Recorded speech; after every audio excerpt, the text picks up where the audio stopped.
Thanks, Cian Corla.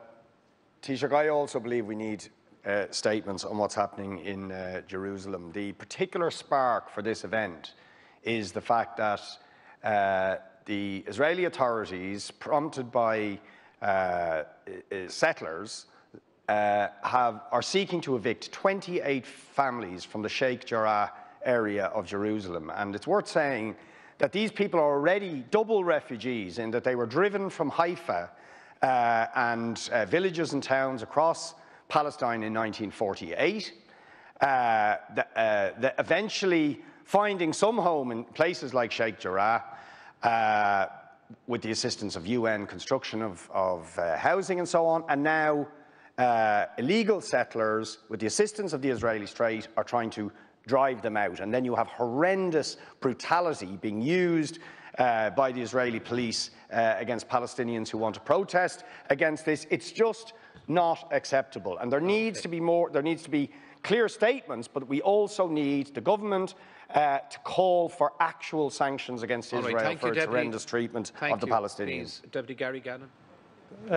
Obviously, these issues were not raised by the parties concerned on the Business Committee, but the government is extremely concerned with what's happening in the Middle East, with the clashes in Jerusalem, with the attacks on Gaza, and a number of deaths have been reported in Gaza since Monday of this week, following the launch by Israeli forces of an operation in response to rocket fire from the Gaza Strip. And in eastern Jerusalem, hundreds were injured over the last 3 days during clashes. As has been said, government remains extremely concerned about the evictions of Palestinian families in Sheikh Jarrah and in other Palestinian neighbourhoods in occupied East Jerusalem.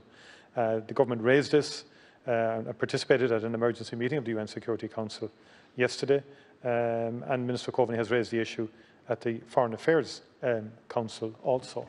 And it's not a question that the EU is going along with this. That's very lazy commentary, which doesn't do justice to the European Union's commitment to the Palestinians community in terms of funding, supports, particular of UNRWA.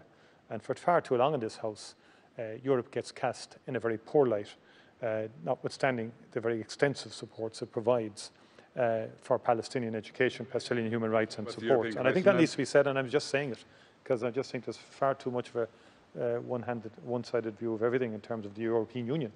We're members of the European Union. We should stand up for the European Union from time to time. So we have no issue in statements, but it may be next week in terms of the facilitation of the House, but we should have statements on the issue.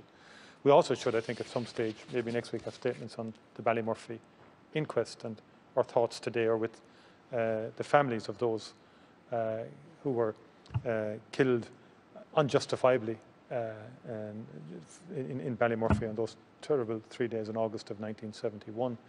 And the inquest has been very, very clear in its conclusions that all were entirely wrongly killed, all were entirely innocent.